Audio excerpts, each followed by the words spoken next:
Section B starts at this marker light here, goes all the way back to the mud flaps, everything in between, all tractor.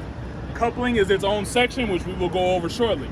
And starting up on B here, you have your marker light. It's properly mounted secured, not cracked or broken, with no moisture behind the lens, and it works. Functions of that light: parking, running, four-ways, and turn signals. And there you have your driver door. It's properly mounted secured, not cracked or broken. Mirror bracket, properly mounted secured, not cracked or broken. Hinges have no illegal welds. The door should latch and unlatch properly. And on the inside, you have your weather stripping. It's properly mounted secured, soft and pliable, not leaking any water. Next up, you have your steps here, along with your steps in your catwalk in the back. They're properly mounted secured, not cracked or broken, and can support the driver's weight. Those of you that have been here, step back. I am in the middle of a presentation. So, some of you can spread over to the opposite side to get a better view. That way everybody can spread out a bit. I will point to the parts on each side. This is part of coupling. We gotta worry about that.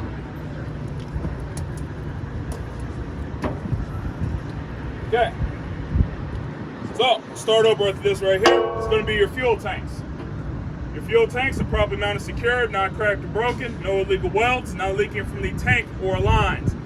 It's secure with a minimum of 2 straps with rubber linings. The cap is on tight, secure with the metal chain. The rubber seal inside the cap is soft and pliable, not leaking, and the cap should be well vented.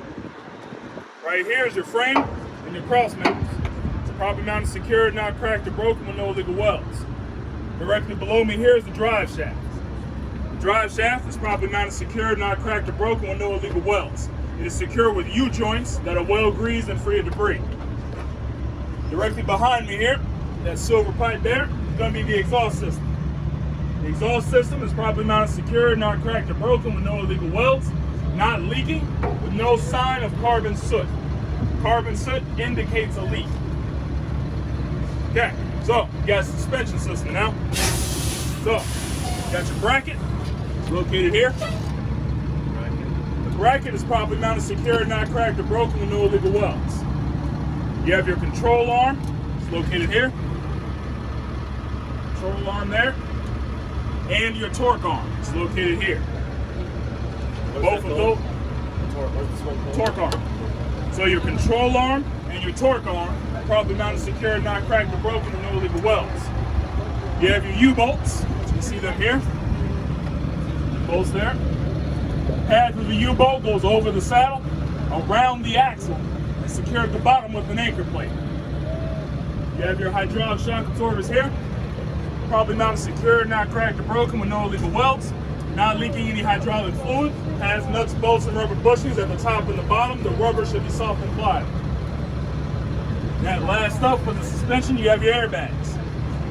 Your airbags are properly mounted secured, soft and pliable, not leaking any air.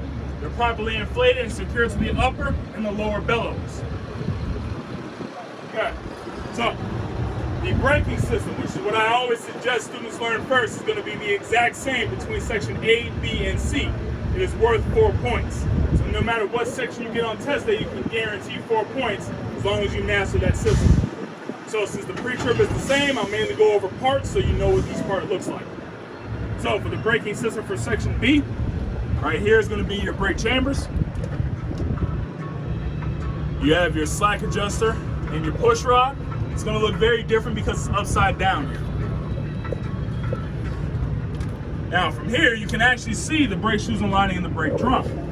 Brake drum is this outer piece here. For you all on this side, you can see the brake drum right there. Yeah. There you go, that's an angle there.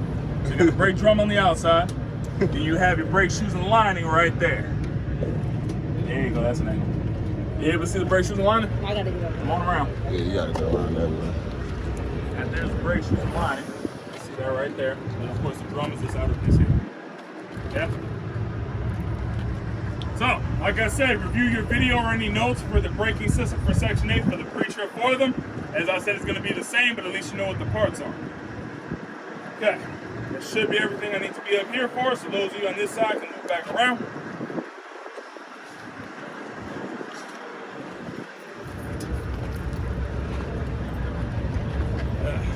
Where's my voice out every time I do this? Okay. So right here, we'll start up with our drive tires.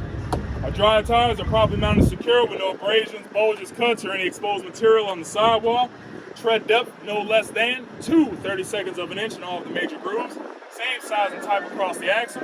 Filled to manufacturer specifications or from 100 to 110 psi. These can be recapped. They're not leaking air with 3 to 5 inches space between the tires and no debris. Okay. Next up, we have our steel rim, which is properly mounted secure, not cracked or broken with no illegal welds. There should be no sign of rust streaks or shiny metal around your lug nuts, which will indicate looseness. All lug nuts are present and tight. You have your valve stem, which is going to be located up top this time. It's properly mounted secure, not cracked or broken, straight with a metal cap and not leaking. Right here is going to be your axle seal. The axle seal is properly mounted secure, not cracked or broken with no illegal welds. And if not leaking 1 inch of 90-weight gear lube. If it were leaking, that would indicate an outer axle seal leak. All right, let's move towards the back here. Right here, we have our mud flap along with our mud flap bracket. It's properly mounted secure, not cracked or broken. The bracket should have no illegal welds. It should have DOT reflective tape. Should be proper height from the ground, which is within 8 inches. For the lights in the back here, all of my lights are properly mounted secure, not cracked or broken with no moisture behind the lens, and they work. As you can see, it does have rubber seals here. Properly mounted secure, soft and pliable, not leaking any moisture. Now you need to know the functions. The clear light is used for reverse. These red lights are the only set of 5 function lights on the vehicle. The 5 functions are parking, running, four-ways, turn signals, and brake lights. That's it for section B.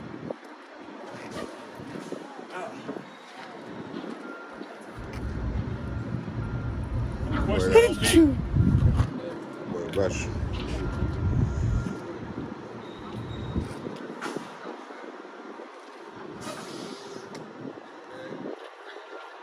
Boy, got a great memory, don't you? See that shit every day, you remember that shit.